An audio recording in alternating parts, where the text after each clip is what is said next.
আজকে এত সুন্দর একটা দৃশ্য দেখিয়ে ভিডিওটা শুরু করলাম। আশা করছি ভীষণ ভালো লাগবে। সো হ্যালো এভরিওয়ান, আসসালামু আলাইকুম। আমার নতুন একটি ভিডিওতে তোমাদের অনেকটা স্বাগত জানাই। এটা ছিল বিকেলবেলা। আমি গেছিলাম আমার শ্বশুরবাড়িতে একটু। আমার শ্বশুরবাড়িতে যেতে গেলে ট্রেন লাইনটা পার করেই যেতে হয়। তারপরে সকালবেলা খুব সকালে উঠে দেখো আমার রুটি আলু ভাজা করা হয়ে গেছে এবং প্যাকেটও হয়ে গেছে, এটা পার্সেল হবে।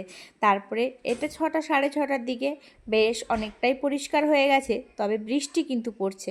ক্যামেরায় অতটা বোঝা যাচ্ছে না, তবে ঝিরিঝিরি বৃষ্টি হচ্ছে। এতক্ষণ থেকে কিন্তু অনেক জোরে জোরেই বৃষ্টি হচ্ছিল। আর এই পুচকি বুড়িটা তো অনেকক্ষণ আগে উঠেছে, সঙ্গে আমার ছোটুও উঠে গেছে। তো ঘুম থেকে যেহেতু উঠেই গেছে, তাই ভাবলাম বিছানাটা পরিষ্কার করে গুছিয়ে নিই। আর বিছানা পরিষ্কার করাটা তোমাদের সাথে শেয়ার করলাম না, কারণ আমার ফোনে ক্যামেরাটা বেশিক্ষণ থেকে চালু হয়ে থাকলে ফোনটা এতটাই গরম হয়ে যাচ্ছে যে হাত দিয়ে ধরা যাচ্ছে না। তো যাই হোক, এবার দেখো বুনু কিন্তু চাও করে নিয়ে চলে এসছে।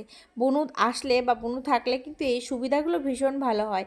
আমি একটা কাজ করতে না করতে ওইদিকে আর একটা কাজ কমপ্লিট করে দেয়। তো এবার সবাই মিলে একটু চাটা খেয়ে নিব। চা খেয়ে আমি আমার বিছানাটা সুন্দর করে গুছিয়ে নিলাম। আর বিছানা এরকম টান টান পরিপাটি না থাকলে আমার না একদম ভালো লাগে না। আর এখানে কি যেন বলছিল আমার ছোটু, জানোই তো, যাদের বাচ্চা আছে তারা তো জানোই যে সারাক্ষণ শুধু প্রশ্নের পর প্রশ্ন, মা এটা, মা ওটা, মা সেটা।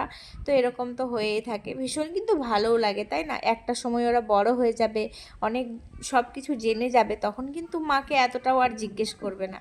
যাই হোক, বড় ঘরের বিছানাটা গুছিয়ে নিয়ে এবার টাইম হয়ে গেছে ছেলেকে খাইয়ে দাইয়ে নিয়ে স্কুলে দিতে যাব। আর রাস্তায় দেখেছো আমাদের কতটা পরিমাণে জল, এই যে দেখো এখানে বুঝতে পারছো বৃষ্টিটা কিন্তু এখনও টিপ টিপ করে হচ্ছেই। তবে রাস্তায় জল জমে গেছে, দুপাশে যেহেতু বাড়ি হয়ে গেছে, কোনো ড্রেন নাই, তাই জন্য জলটা ওরকম জমে গেছে। বাড়ি থেকে ছেলেকে খালি পায়ে নিয়ে এসেছিলাম, মানে প্লাস্টিকের জুতো পরিয়ে, আর এখানে এসে পা ধুয়ে স্কুলের জুতোটা পরিয়ে দিলাম। যেহেতু আমি রাখতে যাচ্ছি, তাই এই সমস্যাটা, ওর বাবা থাকলে তো বাইকে করেই যাবে, তাই অতটাও সমস্যা কিন্তু হয় না। এবার ছেলেকে আমি স্কুলে রেখে চলে আসলাম, বাড়ি ফিরছি। দেখো রাস্তায় কতটা জল, সারাক্ষণ যতবার যাবে ততবার এই জল, মানে পা ভিজিয়ে ভিজিয়ে যেতে হয়। আর এগুলো তো পরিষ্কার জল না, নোংরা জলই, তাই পাগুলোও কিন্তু চুলকায়। বাড়ি গিয়ে পাগুলো ধুয়ে নিতে হবে। তারপরে আমাদের বাড়ির সামনেটুকু দেখো কি পরিমাণে কাদা। এত কাদা, বৃষ্টি হলে ভীষণ অসুবিধা হয়ে যায়। তবে যাই হোক, যখন যেরকম পরিস্থিতিতে নিজেকে মানিয়ে নিতে পারলেই জীবন কিন্তু সুন্দর, তাই না? রাস্তা ভালো নেই তা বলে কি আফসোস করে বা দুঃখ করে অশান্তি করে কোনো লাভ আছে? একদমই না। যেরকম পরিস্থিতি সেরকম নিজেকে মানিয়ে নিতে হবে। তারপরে চলে যাচ্ছি ছাদে, স্নান কমপ্লিট হয়ে গেছে, এবার ছাদে যাব, গিয়ে জামা কাপড়গুলো মেলে দিব। আর আমাদের এই বাড়িতে কিন্তু ভীষণ সুবিধা, যেহেতু উপরে ছাদটা কমপ্লিট করা আছে, তাই জন্য এরকম হচ্ছে সুবিধাটা, কারণ জামা কাপড় মেলে রাখলে না শুকাক বা না শুকাক কোনো চাপ নেই। এই দেখো জামা কাপড়গুলো এখানে মেলে দিব, দিয়ে তারপরে হচ্ছে নিচে চলে যাব, গিয়ে ভাত খেতে হবে। আর এই যে দেখো কি যেন বলছিলাম, তো এত সুন্দর পরিবেশটা লাগছে, আর এত হাওয়া দিচ্ছে, ভীষণ আরাম লাগছে ছাদটাতে। তো দেখো সমস্ত জামা কাপড় আমার গোছানো হয়ে গেছে। তো বন্ধুরা, তোমাদের ভিডিওটা এখনও কারা কারা দেখছো, যারা দেখছো যদি ভালো লেগে থাকে প্লিজ একটা লাইক করে দিও।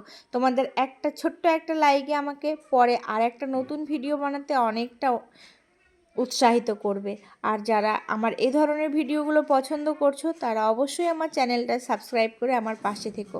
তোমাদের একটু সাপোর্ট, একটু ভালোবাসা, তোমাদের একটু পাশে থাকা আমার জীবনের লক্ষ্যে পৌঁছে দেওয়ার অনেকটা পথ সহজ করে দিবে, তাই না? এবার ছাদ থেকে যেগুলো ভেজা জামা কাপড়গুলো ছাদে মেলে দিয়ে শুকনো জামা কাপড়গুলো তুলে নিয়ে ঘরে চলে আসলাম। এবার দুপুরের খাওয়াটাও খেয়ে নিতে হবে, অনেকটাই বেলা হয়ে গেছে। দেখো এখানে বুনু আবার একটু স্যালাড কেটে নিয়েছে, ভাত, সয়াবিন আলুর তরকারি আর একটু আলু ভাজা ছিল। সঙ্গে ছিল বুনুর বাড়ির, বুনুর হাতে করা আমের আচার। তো ভীষণ ভালোই ছিল, সিম্পলের মধ্যে অনেকটাই ভালো লেগেছে। তো আজকে এই পর্যন্তই ভিডিওটা। দেখা হচ্ছে পরবর্তী একটা ভিডিওর সাথে। খোদা হাফেজ।